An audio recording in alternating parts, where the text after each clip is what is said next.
Peruan Saranai, all of us, our dear Dhamma friends, we start our important time our in this Zoom talk. I'm sorry today I'm in vehicle on the way. So anyway, I would like to pay my our Father, our spiritual guidance teacher. So Peruan Saranai everyone, and the ma'am is you can start from now. Peruan Saranai. Because I'm in on the way. Teruvan Saranai.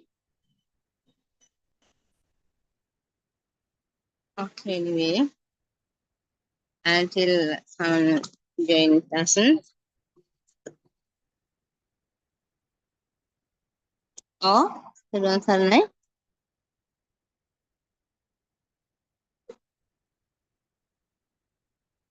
What we have been doing is explaining how the system works and how mental formations come into seeming is existent.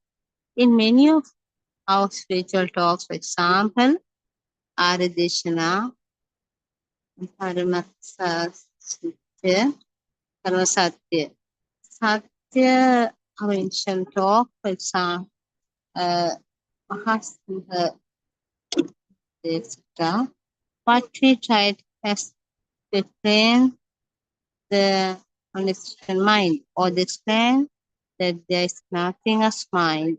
Here are not searching for anything. Instead, to recognize explicitly that there is nothing to be searched for found in simple words trying to attain Nibbana in the attempt that we put to know and recognize that there is no reach is called mind. All the practice Amatahana are recommended only for this. You may surprise when you hear this, but this is the truth.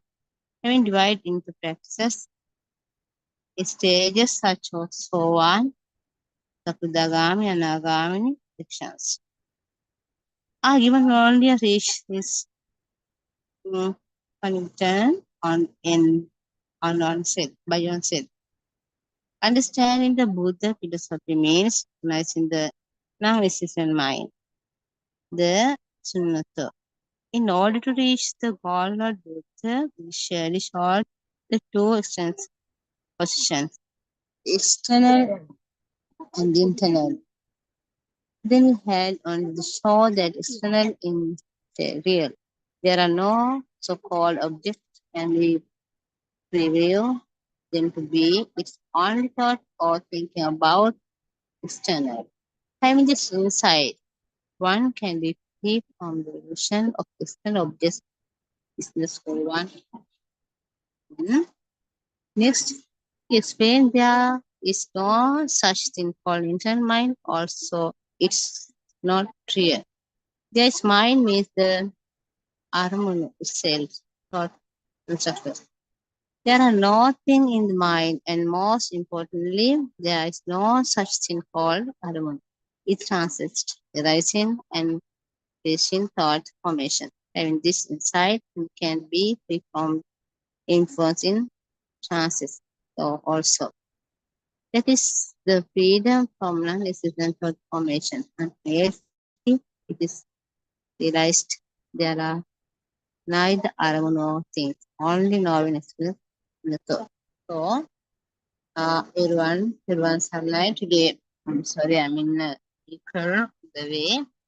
So, everyone, Saranai.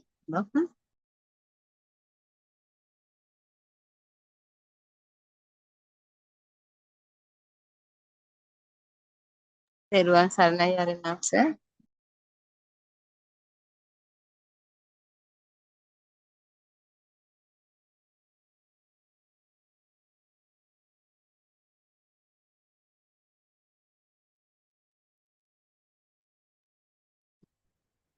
Thiruvan Saranayare Mahansa, may I pay homage at your feet? Thiruvan Saranay, everyone. Welcome to our Buddhotpada Zoom sessions. If you're listening to Buddhotpada sermons, you are actually very fortunate because Buddhotpada sermons talks about our life story. Every human being, every animal born into this world in some day or other will suffer due to various causes and conditions. Even the most rich person in the world would get sick, get old, and die someday. So, Buddhotpada sermons will show you how to overcome this suffering and rebirth. It doesn't matter in what position you are, in which age group you are. Buddhotpada sermons will show you the way out of suffering. So, one would ask, what is so special about Buddhotpada sermons? Why, day by day, people gather around Buddhotpada sermons? So, mainly because it shows the practical path to Nibbana through insight meditation or Vidarshana meditation. It gives us the practical guidance step by step through Satya, Krutya, Krutakjnana and takes us to Nibbana itself. It shows how to identify our defilements, how to identify the fire within, and how to extinguish the fire. So, if you listen to Dodpado Zoom discussions, you can hear people talking about their practical experiences and how the fire has gone down, how peaceful and calm they are. This is because the internal change they are experiencing. In the beginning, it is not that easy, but once you get the idea, automatically you will see the truth in every thought. That's why Lord Buddha has told this is a Sandittika Dhamm. You have to practice and experience it. You can't take it from a book. You can get the knowledge from the book. But after getting the theory out of the book, you have to keep the book aside and be practical. If someone says, I believe in Dhamma because it was in the book, that monk said so, Lord Buddha said so. So even Lord Buddha said, don't believe in it. You yourself have to experience it. That's what Lord Buddha said. You actually have to feel that your defilements are fading. Your lifestyle will change. You don't go out to stimulate your senses. It's a very neutral feeling. You actually feel it, cannot be put into words. But underneath, whatever happens, and if any incident happens, but underneath, you feel very cool and calm. In Dhammacakkappavattana Sutra, Lord Buddha explained why we suffer and how to get rid of suffering.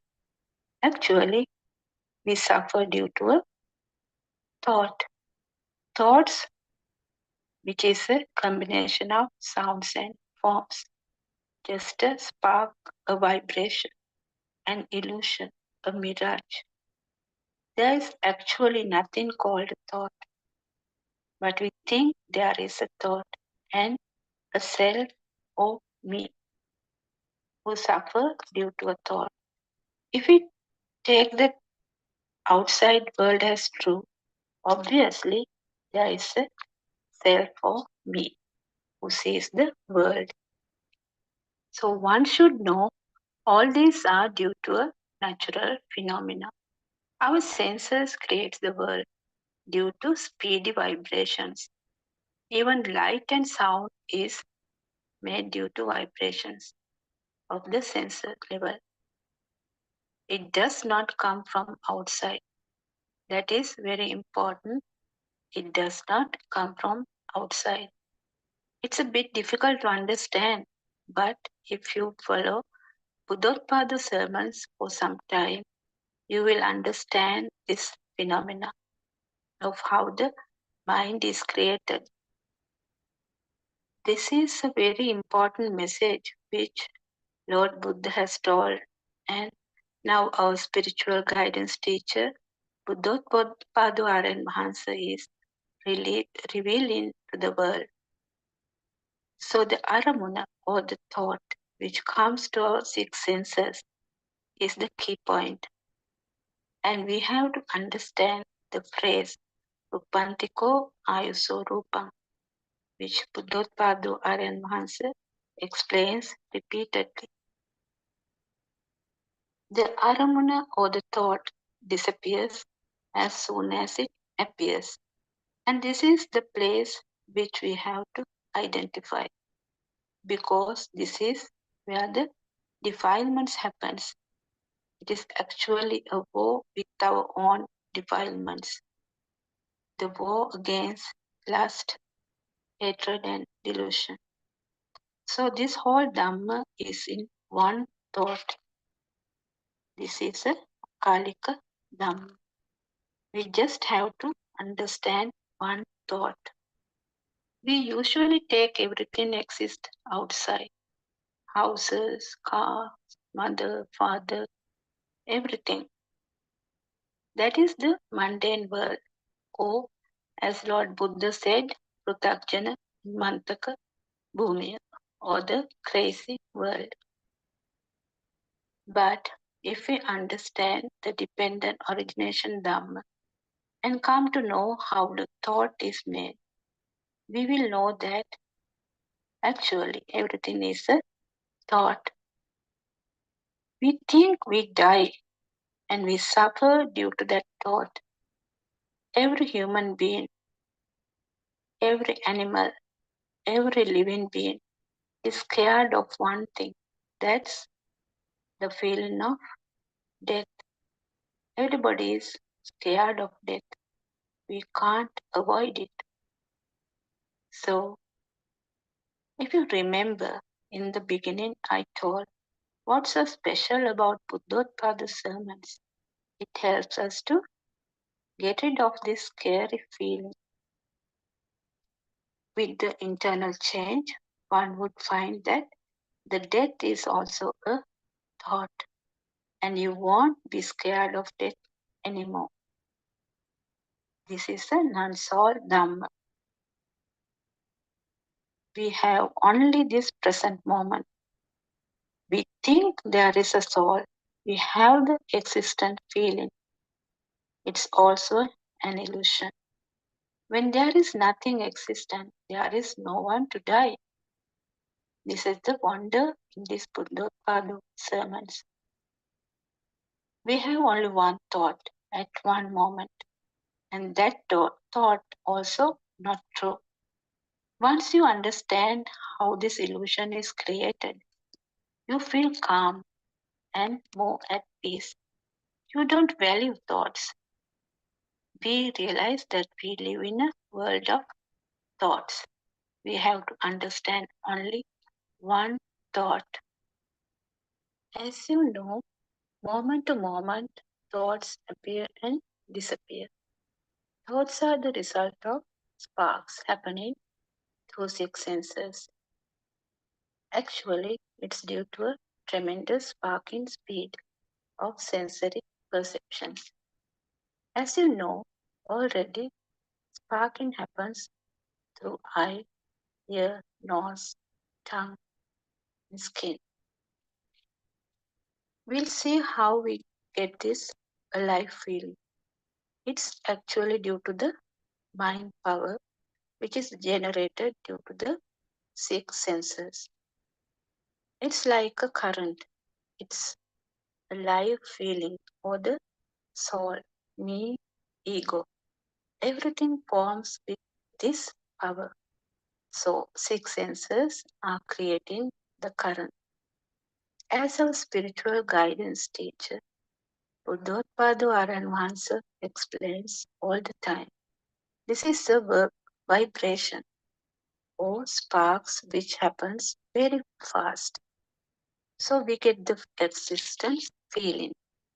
Actually, all these are illusions, a mirage.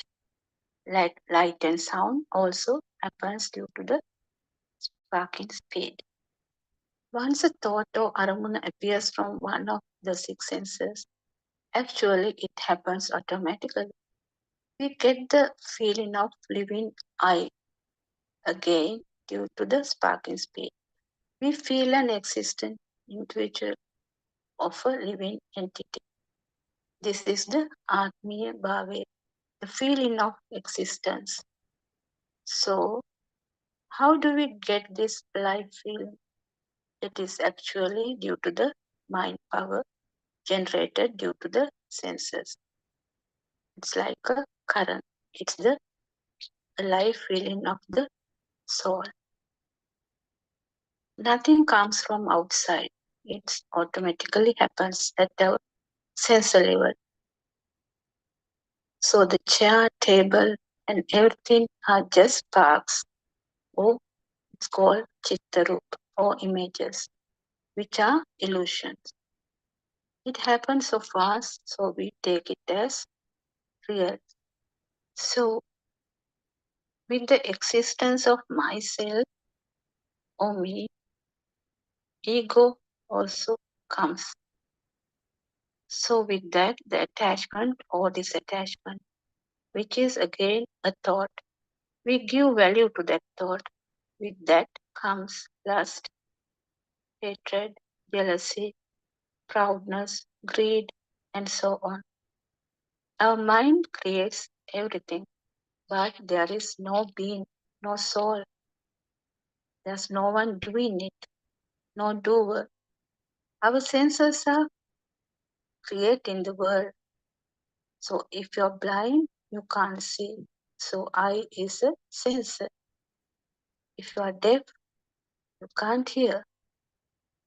So likewise, same with the other senses. If you see this, your defilements will slowly fade away. What we should understand is that everything happens in the present moment. Every moment has a thought, but the thought is not real. We live only in this present moment. This present moment is an illusion. That is what you call true Dhamma. Actually, no one is here. We are thinking only. This is our story. No living being is here. There's no one to suffer. But the six senses are continuously creating the current, the waves or vibrations. In other words, sparks.